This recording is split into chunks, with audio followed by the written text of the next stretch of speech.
Magandang araw po sa ating lahat.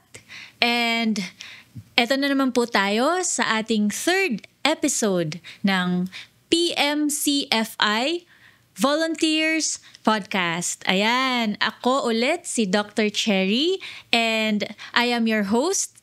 Co-host ko po ang, again, isa sa pinaka-snappy, pinakamabait at pinakamaganda na Philippine Marines Reservist, Brigadier General Rodelyn Manzano.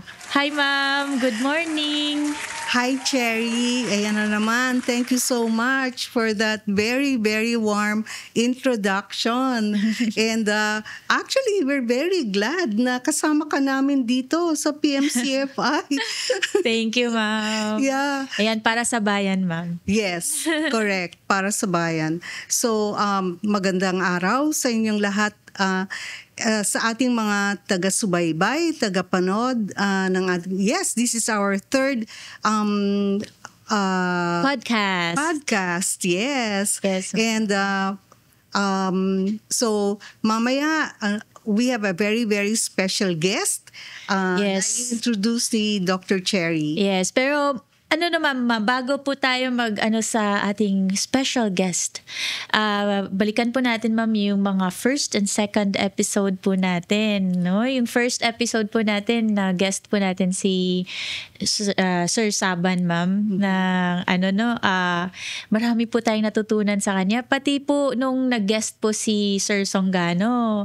Ayan, sana abangan nyo po or balikan nyo po yung mga previous episodes po natin at anuhin nyo po yung mga interviews namin sa first episode and second episodes ng Volunteers Podcast para maano nyo po, marami po kaming natutunan talaga sa kanilang dalawa. Yes, that's so true. Yes po, ang mga ano ko lang maalala po sa mga sinabi po nila, meron po silang na yung mga Marines po, hindi lang sila mga mandirigma, kundi meron din po silang puso na mag-serve po talaga sa mga communities. And ito yung way na ginawa po nila dati na ma-reach po yung heart ng mga communities and ma-gain po yung trust ng mga communities natin. So yung mga mandirigma ay hindi lang po sila nag-aano sa war or yung bakbakan. Yes, in-strengthen nila yung civil-military operations. Yes. Ang galing to win the peace. Mm-mm. Ayan, so ma'am, speaking of mandirigma, ma'am. Yes. Oo, kasi yung po natin, guest natin ngayon ma'am, natatag na po sa kanya yung word na mandirigma. Uh-huh. Ayan, before I introduce yung si Sir po, na guest po natin ngayon, I'll a little bit of his background. So, siya po ay from PMA Class Matikas of 1983 and he was our former Vice Commander of the Philippine Navy. Ganun kabigat. Yes. And former Chairman of PCSO. Yeah. Ayan.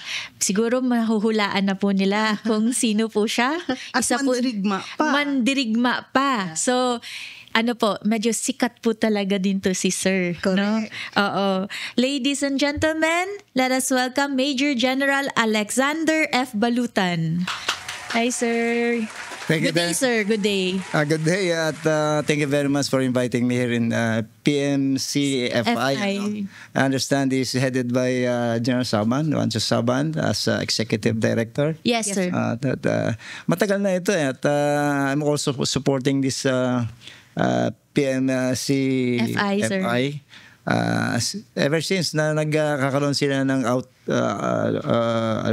yung mga community, yes, outreach program. Yes. Lalo na sa mga isla doon sa malalayong lugar natin, and especially in the south. Yes. Yan yung mga connection namin dyan sa And nung nagkakita nga kami isang araw, sabi niya, tulungan mo yung grupo natin. So, kaya andito po kayo ngayon, sir. Thank you so much, sir. So, before anything else, sir, kasi curious po ako doon sa bakit po kayo tinawag na mandirigma. Pwede mo po bang i-share yun sa amin ngayon, sir? Oo. Siya nag-volunteer. Oo. Oo, yes. Unang-una pala, before anything else, kasi before ma'am, di ba, maalala natin na sinabi po kasi ni Sir Saban na ang pagiging Marines is already an act of volunteerism. Do you agree sa sinabi po ni Sir? Sa totoo lang, yun na nga. By the way, na-invite ko yung pagiging sundalo at saka yung military character na yan. Since maliit pa ako, bata pa ako, kasi yung father ko is a master sergeant in the Philippine Army.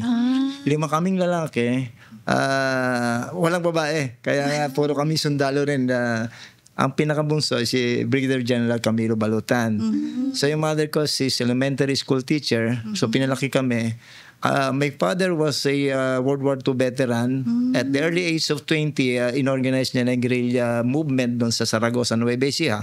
So tinuloy niya yon and nag-retire siya ng 1970 to look after us.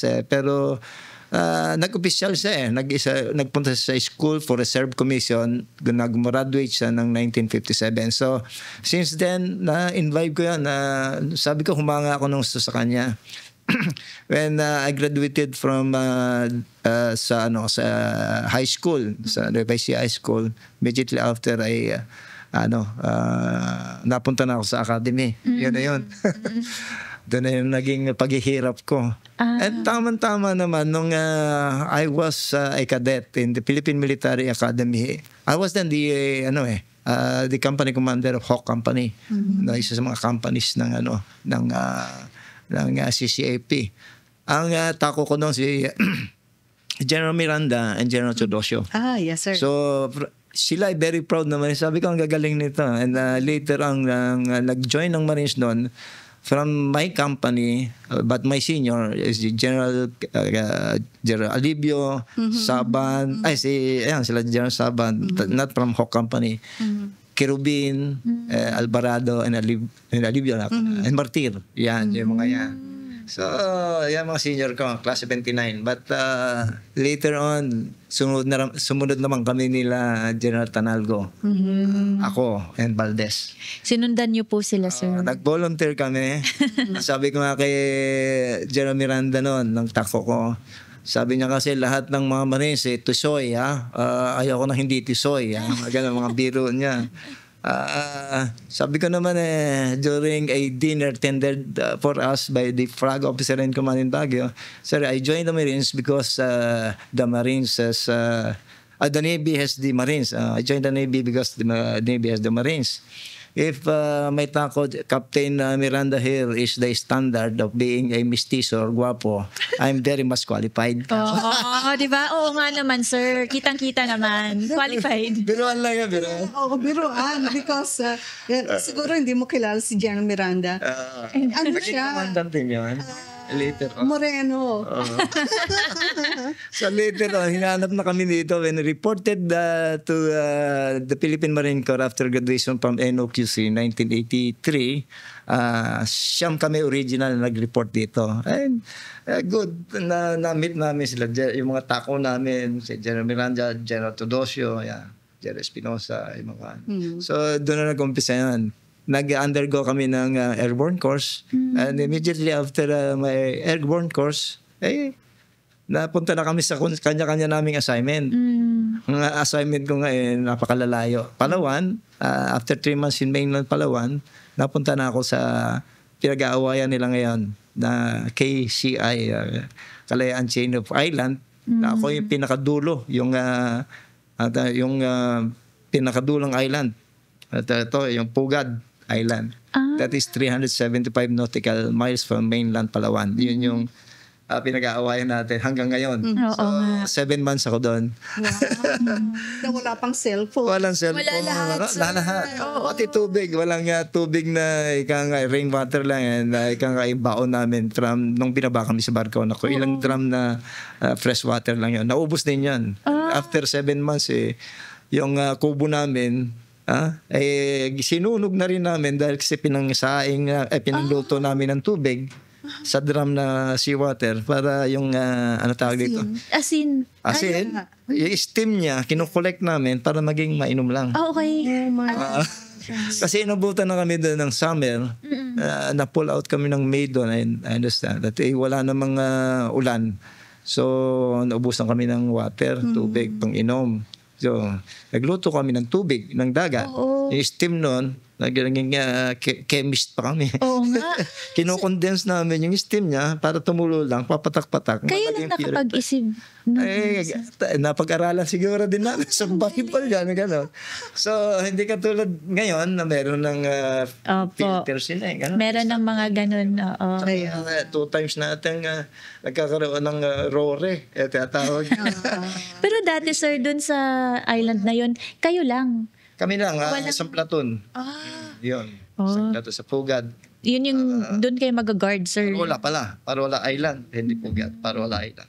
Yung Pugad is occupied by Vietnam. Isang mga isang kilometro lang ata ang pagitan namin ng isla na yun. Mahigit. Pero pagka nag-low tide, nagkakawayan na kami na.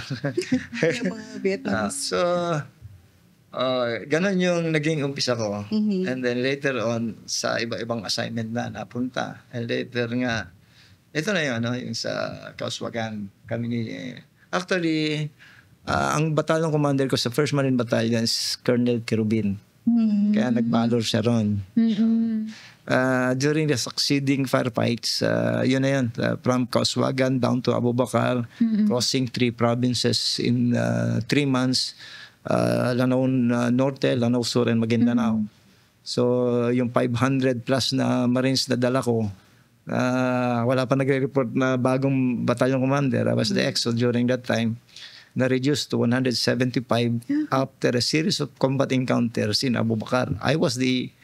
Kami yung 1st Marine Battalion ng huling encounter ng AFP doon, ng buong Armed Forces. Sa stainless defense ng bukana ng barira na yun. 8 hours yun na firefight. So, naubos yung tropa doon. Kung makikita yung monumento natin yan, puro 1st Marine Battalion yan, halos. Naubos. 1st Marine Battalion. Galing. So, halos araw-araw yan.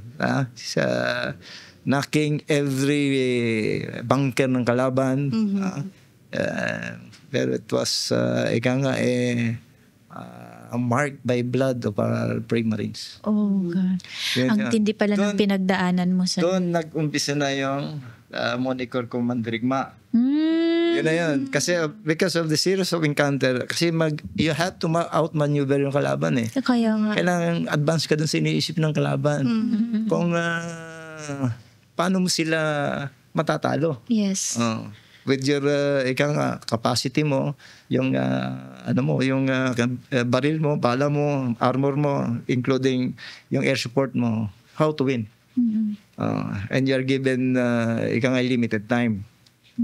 Yun yung marami akong kung mababasa niyo yung Mandirigma, andyan may mga sinulat yung writer doon na sinabi ko na yung mga maneuver na hindi ka panipaniwala. Yun, na-out-maneuver namin yung... May book po ba, sir? Yung sir? It was written by Mauro Gia Samonte. Ayan. Andun ka, bibigay ko kay... Sige, hanap. Sa library. Sir. Very detailed accounts of the word Mandirigma. Bakit naging word Mandirigma? Because of that maneuver, that scheme, that assault during the 2000 summer offensive versus the MILF. Galing. Yun nagsimula hanggang ito na. Hanggang po kayo, sir, naging vice com ng Philippine Navy hanggang sa retirement niyo po. Correct. Oo. So, kailan po kayo nag-retire, sir? I retired actually hindi ako naka-retire ng compulsory. I was taken by the Duterte administration. To head PCSO. Noong una muna, hindi PCSO, Bucor. Bucor muna. For 2 months, I was assigned as Director General. Bucor. Because sabi nga nila doon, mandirigma ka gusto namin ng birdugo. Ang ganda lalaki ko naman. No?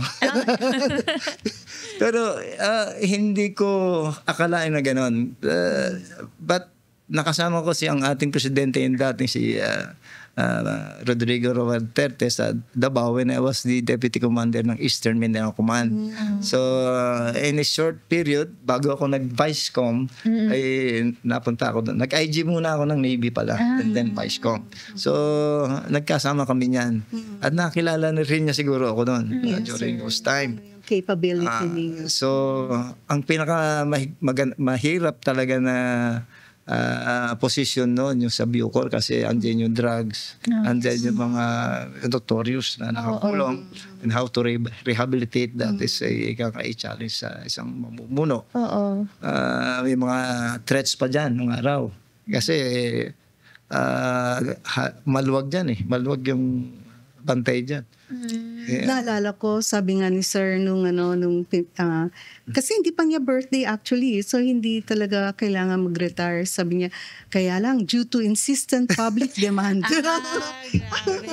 How can you say no to a commander-in-chief? Is the president. So, palang din ako, sunod lang din. And after 2 months, naayos ng konti, siguro na-threaten yung mga nakakulong doon na I was planning to transfer all the yung mga notorious doon, yung mga high profile inmates sa Caballo Islands, dyan sa pagitan ng Batangas at saka Cavite. Isang isla dyan na walang cellphone, na walang signal. Sabi ko, kung makalangoy kayo sa Batangas o kaya sa yung across LBGL? Yeah. May isang isla pa doon na... Yes, sir. And then may mga bunkers doon. Correct. Kahit doon po sana sila ilagay, sir. Kahit pawalan mo yun doon. Kako, maswerte ka kung hindi kayo kainin ng pating dyan. Ba't palang signal doon? So, ang ibig sabihin, seryoso tayo sa parang Alcatraz na yun. Infamous San Francisco. So, yun ang dapat gagawin ko. So, natakot sila. Tapos lahat ng kanilang mga jacuzzi doon sa loob ng New Bilibid Prison, tinagtatanggal namin. Tapos inilagay namin sa isang kulungan yung mga high profile. Tulad nila Kulangkong, yung JB Sebastian, gano'n. So, yun. And after that, sabi na naman ni Presidente, kailangan ko ng tigasin ulit dyan sa PCSO. Kaya na PCSO po kayo, sir. Ko naman, grap-ridden din ako.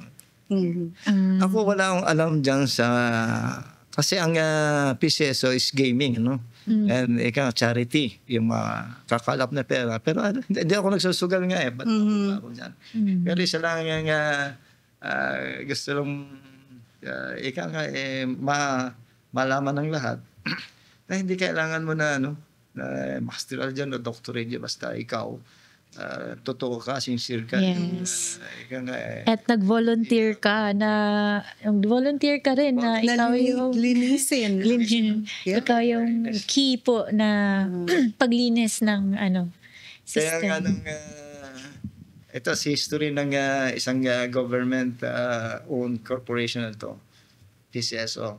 From 37 billion, I was able to raise yung revenue na yearly yan to 63 billion yearly. Wow. Billions, we're talking about the billions here. Yeah. So, malaki yun.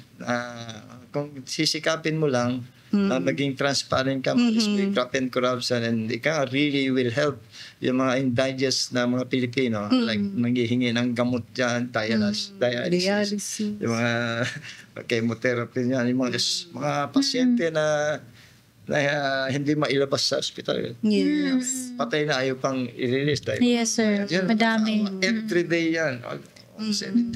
Para kang pari dyan. May iniiyakan ka. So, ganun ang ginagawa namin dyan. And ito pa ang ginawa ko rin, innovation dyan. Lahat ng kinikita namin monthly, pinapublish ko sa dyaryo. Yun. Para makita po, sir, na... Ano yung kinikita mo? Kasi, kung naman yan meron kaming internal audit doon. Opo. Yung COA. Kanyan, outdated yun. Nilalabas ko sa dyaryo. At saan mo idinadala? Parang may resibo, sir. Oh, Ito. transparent. Tapos sa national dailies yan at saka sa local. Kasi sinasabi ko nga doon sa mga tao, you can challenge that. Yung figure na yan. Kasi nga, kung nag-average na kami ng more or less 4 million monthly nun. Ito 4 million, ito napunta, ambulansya, ginastos ito. Kaya yun. Ini-encourage ko rin yung ibang mga government corporation To do the same. to do so. Para makita na magkaroon sila ng tiwala dyan sa mga gobyerno. Na napunta sa ano. Mahirap gawin niya, maraming tumututol no? Kasi nga, mahirap maging transparent. During our time, we are earning na 4 billion a month. Yung mga lottery noon, sweepstakes, scratch, and yun yung mga products ng PCSO. And all the earnings at mga 60% ata napupunta ng charity. Hindi ko na alam ngayon kasi yung bilang ang mga charity natin every pumipirma ako sa cheque. 2 crate yan. Dito lang sa Metro Manila is every day is 20 million. Every day. Wow. Diyan sa NKTI yung opisina dyan. And all over the Philippines, mga 40 million. So 60 million every day. Ang dami palang recipients. Hindi ko pwedeng hindi pirmahan yun dahil maraming nag-aabang nun. Yeah. Ano po gamot yun, nila, sir? Mga medicine, chemo, dialysis. Even nagbigay ako ng noon sa Armed Forces of the Philippines ng mga 200 plus million sa GHQ noon, sa hospital nila. Yes. Including dito sa PNP, another more or less 200. Billion na binigyan natin din ng mga gamit yan. And may endowment fund dyan na about mga 5 million a year. Wow. Pagka naubos ka ako, ibalik lang nila yung mga resibo. And all public hospital, including private hospital pa nun, kasama pa nun later on, tinanggal namin may konting problema. May naglagay doon ng mga desk ng PCSO accredited na part ng kanilang bill sasubmit lang doon and i-reimburse. Ganon. Basta pakita lang na indigent ka. Yes. Ang nangyari sa ibang hospital katulad ng St. Luke's kasi mayayaman naman ang andyan ang charity is for charity sa mahihirap, sa mga indigent natin at tunay na nangangailangan ng medical na assistance.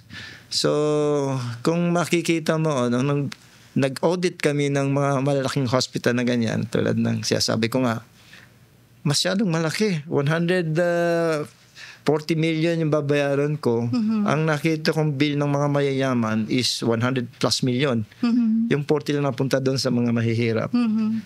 Kasi, kaya doon ko binago yung patakaran. Pagka yung room rate mo, lumampas na mga 3,000 plus, mayaman ka. Hindi ka indigent. Kung 3,000 pa baba, pwede pa. Bit calibrated yan. Ang daming nakahiga dyan sa LEDs.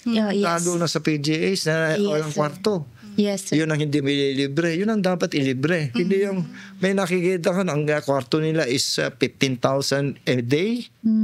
A day. Nak ng tinapay ko. Sabi ko nga masyado na itong puso. Tinanggal ko yan. Marami na naman nagalit sa akin. Pero kasi binisita ko pa kayo, ako tsaka si Menchi, pumunta pa kami sa office nyo. Nakalimutan ko na kung anong hiningi namin. Also, ma'am, napapansin ko po, yung mga ginagawa nila, sir, yung ginagawa mo, sir, sa PCSO, parang yun na rin po yung ginagawa natin sa PMCFI. Yeah. No? The Smaller scale. syempre. Grabe, yung... nagbibigay ako ng pondo, ng gamot naman dito sa PMCFI. Yes, sir. Si Ma'am Irene noon, pupunta lang sa opisina. Karton yung binibigay ko mga gamot. Ganun lang namin, arrangement namin. Contribution. Marami silang pinupuntahan Yes. Good Timog Foundation. Lingkod Timog, sir. Parang gano'n na rin Yes, sir. Pero itong foundation na ito, siguro through mga ladies natin, Oo. Marami na rin tayong na-donate dito. Siguro yearly is 1 million. Yes, sir. Wow. Para sa kanilang Nalungkot kami nung wala na kayo 1 sa PCSO. Tapos, nagkaroon ng mga emergency katulad ng sa Marawi. Even donated also mga 2 million siguro yan. 2 million na gamot and another million of water, gano'n. Lahat basta nagpunta kami doon sa Ground Zero. Si General Ojales, Colonel pa si And then si General Pareño. General Pareño. Sila ang andun nun ng more or less mga 5 million yung mga donation, water, medicine. And nagbigay pa ako ng filtering device na kahit nasa tubig na malabo. Yes. May ganun na kasi sa water filtration ngayon, sir. Nakuha ako sa local manufacturer natin. And even I donated a drone sa Recon. Pero nagbibiro sila noon and after 3 months nasira. Pero sabi nila, sir, yung drone mo na binigay sa amin na snipe. Pero nakabalik, sir. Sabi niya, bigyan niyo ako ng WPM yan, Wounded Personnel Medal. Pinalitan ko na naman. Pinalitan kasi, di kita na laban dun Wall lang pagitan. Nagpapawakan sila dun. Maraming kwento na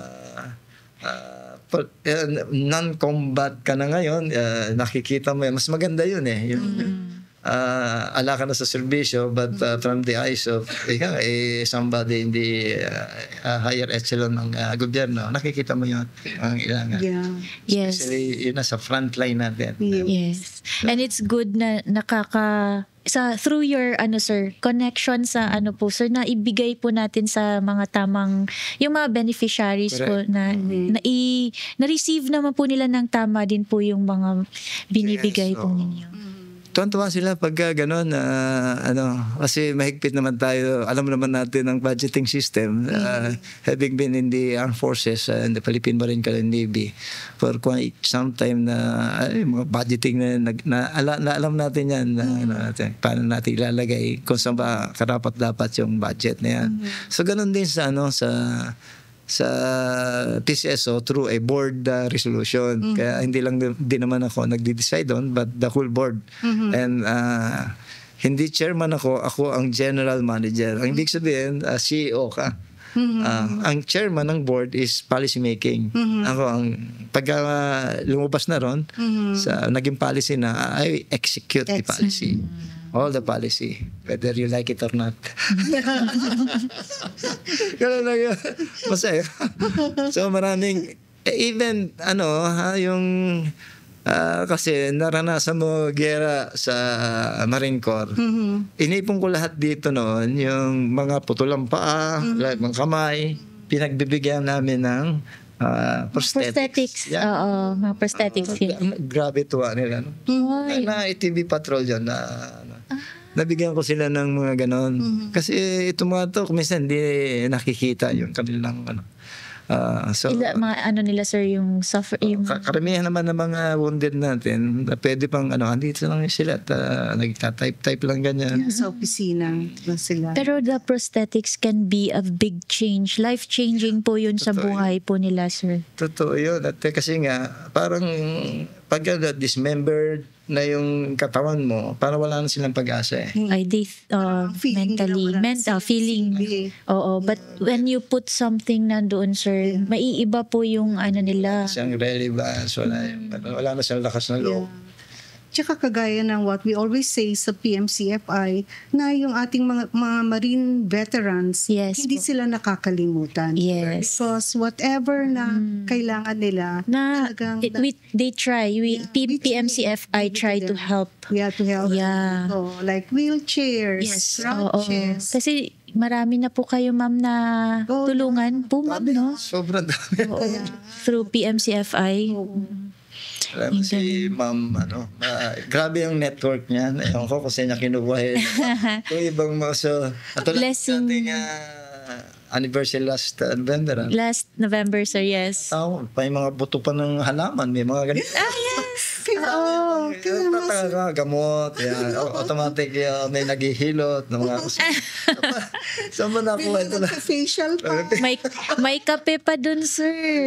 Free coffee. Oo. Kaya nga, nagulat nga rin ako sa turnout ng mga stakeholders. Yes. Because alam nila na karapat-dapat lang na silbihan natin Yes. itong mga marine veterans. Small, lang po siya na gratitude, nag-thank you po tayo at hindi natin makalimutan yung service ng mga veterans po natin. Correct. Actually, sir, nandun pa ako, nakikibigay ako ng mga toys sa kanila. Tapos hingi, sir, kasi para daw sa apo, para sa ang cute ng exciting. Yes, sir. Pero ang maganda nga nito, naging aware din yung mga tao, mga civilians natin, mga ordinary Pilipino, ng trabaho ng manis ganito because of the power of the communication ngayon, no? Dati tahimik lang ang maris kakamatayan niya, wala man tayong pero ito, naging aware. That's maybe siguro yung response nila pagka nang hingi naman tayo, kaya mag-donate ka naman ganyan, Jollibee, whatever. Yung response. Yes. Love na love nila ngayon yung Talaga, sila pa nga yung very thankful, sir. Kasi kagaya ng mga Happy Meal toys nga ng McDonald's. Yes, sir. Pero nakakarating sa kasulok-sulukan ng Pilipinas. Yes, sir. Maabot pa ng tawi-tawi na sir, yung mga toys. Tawi. Ano mo man pa no, sa Libak noon, I don't know kung andon ka no, pero inipon ko lahat ng mga nitibo, mga Dulangan, Manobo, kung sino-sino sa bundok. Pinababa ko dahil Christmas naman, inopen ko ang brigade ng camp. Padala ko ng 3 6x6. Puno yan talaga ng indigents, IPs.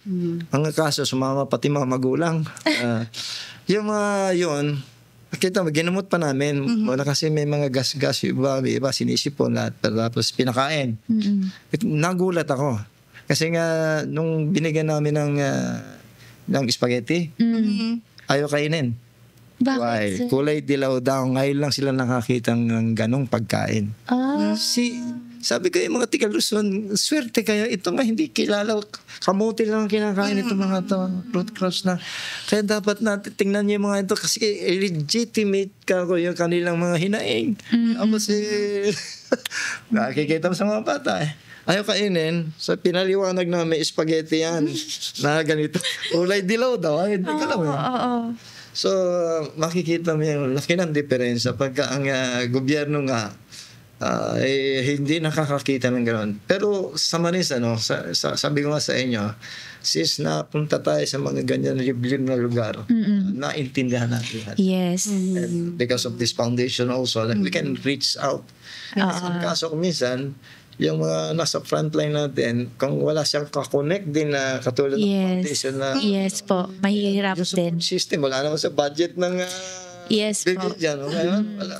Kaya this foundation, PMCFI Foundation, sir, malaking tulong sa gusto ng mga Marines, ng mga battalion din po na makapagbigay ng help sa mga liblib na lugar through the PMCFI.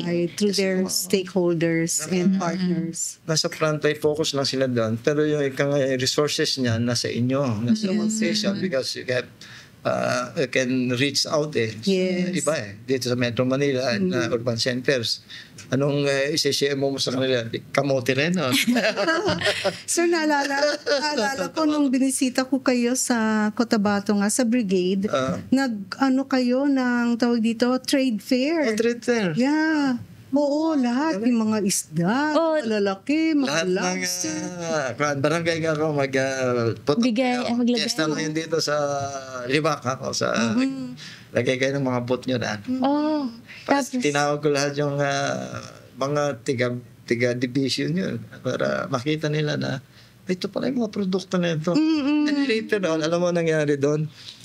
Nabutan mo ba yun? I was able to get funding from Office of the President. Yung, ano tawag ito? Kay Dinky Sulaiman pa noon.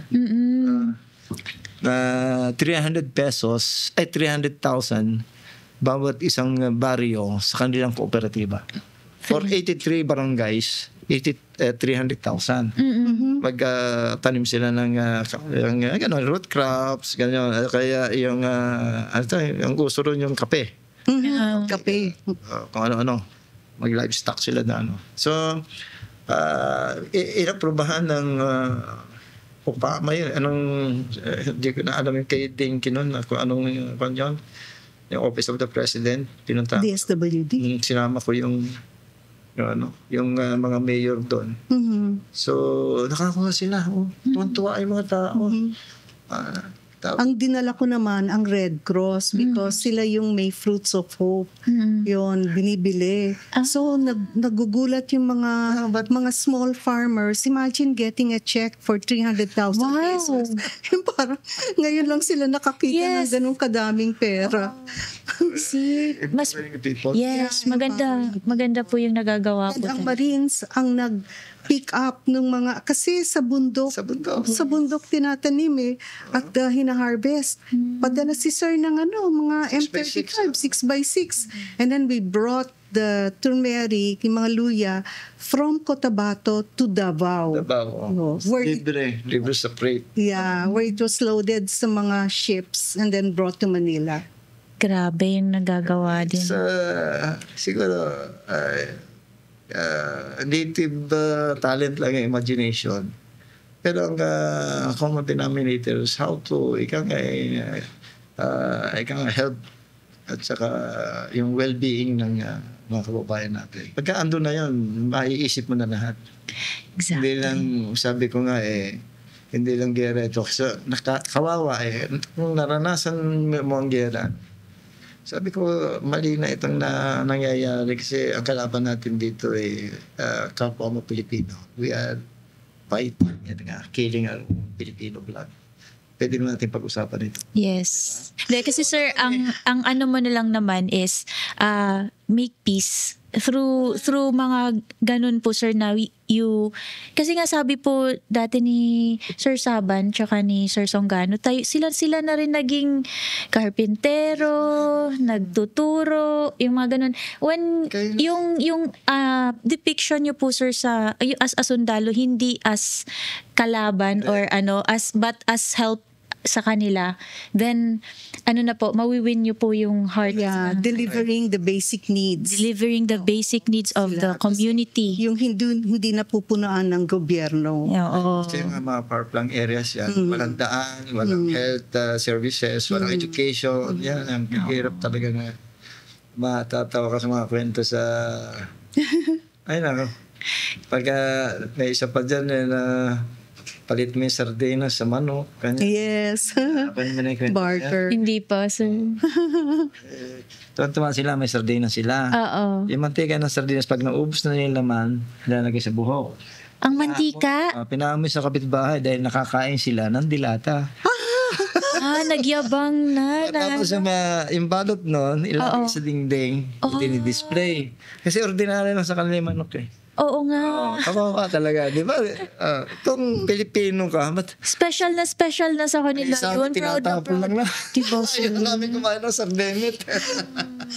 Yun yung mga... Tapos sa inyo, naman yung precious yung chicken sa inyo. Tapos sa kanila.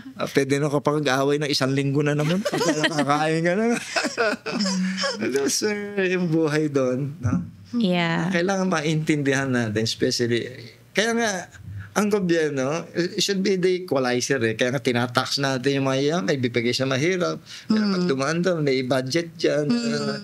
TV, mga kinokolekta, mga tariffs na lahat yan. Lahat ng, dito yung generating agency ito yan. Revenue generating ito, revenue distribution na ito. Kaya nilalagay doon para maka-equal naman ito. Diba? Hindi man natin tinatak sa mahirap. Ngayon, hindi naman nakakarating. Bakit doon may binibigay? Para hindi mag-rebelde. Pagka wala ka nang maitulong dyan, mag-rebelde yan. Yeah. Yan ang dynamics ng yung gobyerno dapat matapat yan. Ika nga, alam niya. Doon pa lang sa pagdidistribute, nagkakaroon ng problema. I'm sorry to say that sila nagdi-distribute. Yeah. Yun ang reality, ano? Reality. Tayo, di ba? Automatic natataksan tayo sa ating mga sweldo. Kung 37 years ako sa gobyerno o 40 years ako sa gobyerno, automatic yung check may tax doon. So ito na idadala lahat yan, including all businesses na yan, importation tariffs na yan. Doon nakukuha na dyan. Tapos, ikaw na gobyerno ka, kailangan mo balansehin yan. Saan mo ba ilalagay? Ito ang dapat mong bigyan ng tuon. Hindi naman dito mo ibabalik dito para maiangat sila. Kasi pag pinabayaan mo yan, gira yan. Rebelde yan. Katulad na nangyayari nga sa mga sa areas. Ngayon, sir, with all your experiences po, lalo na yung mga nangyari sa inyo, yung mga napagdaanan nyo sa PCSO and all, ano po ang masasabi ninyo or ano pong maano nyo po about our PMCFI, yung mga ginagawa po natin dito? Well, ito, kaya nasabi sa akin ni General Saban ito, one time, doon sa, nagkasalubong ata kami dyan sa PNFC, sa PNGC. Nagulat ako because this is kauna-unahan ito. Kauna ito. Maaaring, meron na bang foundation sa ibang Navy? Ito pa lang ang Pero this is the first time sa Marine Corps nagkaroon tayo ng foundation and this is good. And ano po, na po sila ng mga former Marines din po yung yes, mga nag-head. Kasi hindi natin maiwasan na may mga Marines din talaga tayo na kailangan tulong kahit nag-retire na. Pero meron din ng mga Marines na mga especially mga officers na gumanda buhay, maayos, hindi lang nag-ipon ng tansya ng beer. So, naka-adjust. And we are calling, of course, itong mga tao na ito, to look back dun sa ating kinalakihan dito sa Marine Corps. Especially, meron ng foundation. Dito natin ipunin lahat ng tulong natin. Sir. Kaya nga mas po sir na dito sa PMCFI, marami po tayong goals at marami tayong gustong tulungan at sana dito din po sila mag-try volunteer and help. Ang sinasabi nga namin to start, pag kami mga nagtanong, how can we help? We can help by subscribing, by following itong ating... Para makita kung ano po yung mga future activities. Yes, future activities that they can support. Yes. So, sa mga taga-subaybay, follow us on our website, on our sa social media po natin. Platforms, YouTube. Meron po, sir. Meron, sir. Yes, meron. Facebook. And then it's active po. So, lagi pong bali, yung mga bigay at mga may resibo po yun. Pinapakita po natin doon. Ang resibo is pictures na nakarating. Yes, nakakarating po sa mga mga beneficiaries po natin yung mga binibigay nila. Yes, sa mga kinauukulan. Kaya masaya yung ating mga stakeholders because nakikita talaga nila. Yes. Kung saan pumupunta. Yes. Yan. So, dun po nila makikita, sir, sa mga social media pages. Yes. Yeah. Sir, so ayan, sir. mag-like and subscribe. Hanapin ko ngayon itong yung Facebook ninyo or Facebook pa. Facebook, sir, ang super active ngayon, the Facebook page. Meron din I-share po namin sa iyo, sir. Sir, thank you so much po for giving time and volunteering to guest for today, sir. Ang dami nating natutunan. Ang dami. Yeah. Lalo na yung yung dapat when you serve, you should be transparent and sincere in serving. No? Ang sa atin talaga yan, yung natutunan natin sa Marine Corps, yung lead by example, especially. Ito sa tactical level is combat yan, pero sa strategic level, you lead by example. Ito na yung nangyayari nga ngayon. Dapat mag-ingat ka sa mga sinasabi mo, be prudent and careful sa mga what you say, because your minions, your followers will follow you pagka maganda yung leadership mo. Iba kasi dyan, hindi maganda yung sinasabi, kaya yun yung dapat practicein natin sa Marine Corps. Kasi ang samahan dito sobra. Maniniwala sa iyo isang salita lang ng NCO mo or official mo. They will follow to value of that. Yes. Ganyan na Marines. As a reservist, nakikita ko po yan, sir. Lalo na dun sa camp nyo, sa the basic school, no? Yung talagang following your higher officials, yun gano'n. So, thank you, sir, for guesting for today's podcast. And sir, actually alam namin ni ma'am na marami pa po kayong mga kwento, pero we'll save that for another episode po next time. Yes, hopefully. Yes. Oo. You again come over, sir. Yes, sir. Magka-time ka ulit, sir, to visit us. Tumawag si Anthony sa akin. Talagang tumataranggilya pa ako. It's a good start, ano? 1, 2, 3 pa lang pala na interview ninyo. But sige, para makakalap tayo ng talagang support. Alam nyo, yung ibang mga ibang ating mga super senior niya, nagkakawalaan na talaga. I'm the president of the retired Marine officers. Ay, oo nga pala. Presidente. Yeah. So, kuminsan iniipon ko sila, yung mga retired dyan. Inabutan pa namin na buhay sila, General Capaldi, General Piaso. So, dito ko na dinala yung meeting namin sa senior NCO. Dati doon sa PNGC kasi nasa second floor, nahihirapan naman. Oo nga. So sabi ko, sir, dito na muna tayo sa ating home. Diyan tayo meeting. Alam mo, batian lang, ganun. Masaya na sila. Yes, sir. Sobra. Tapos dala ako ng bigas sa Saragosa, ganyan. Bibit-bit ko. Sir, edi next time, meron na rin kami bigas galing Saragosa. Okay. Ayun, so samahan niyo po kami ulit sa mga susunod na kwento ng serbisyo. Kami ang inyong mga PMCFI volunteers.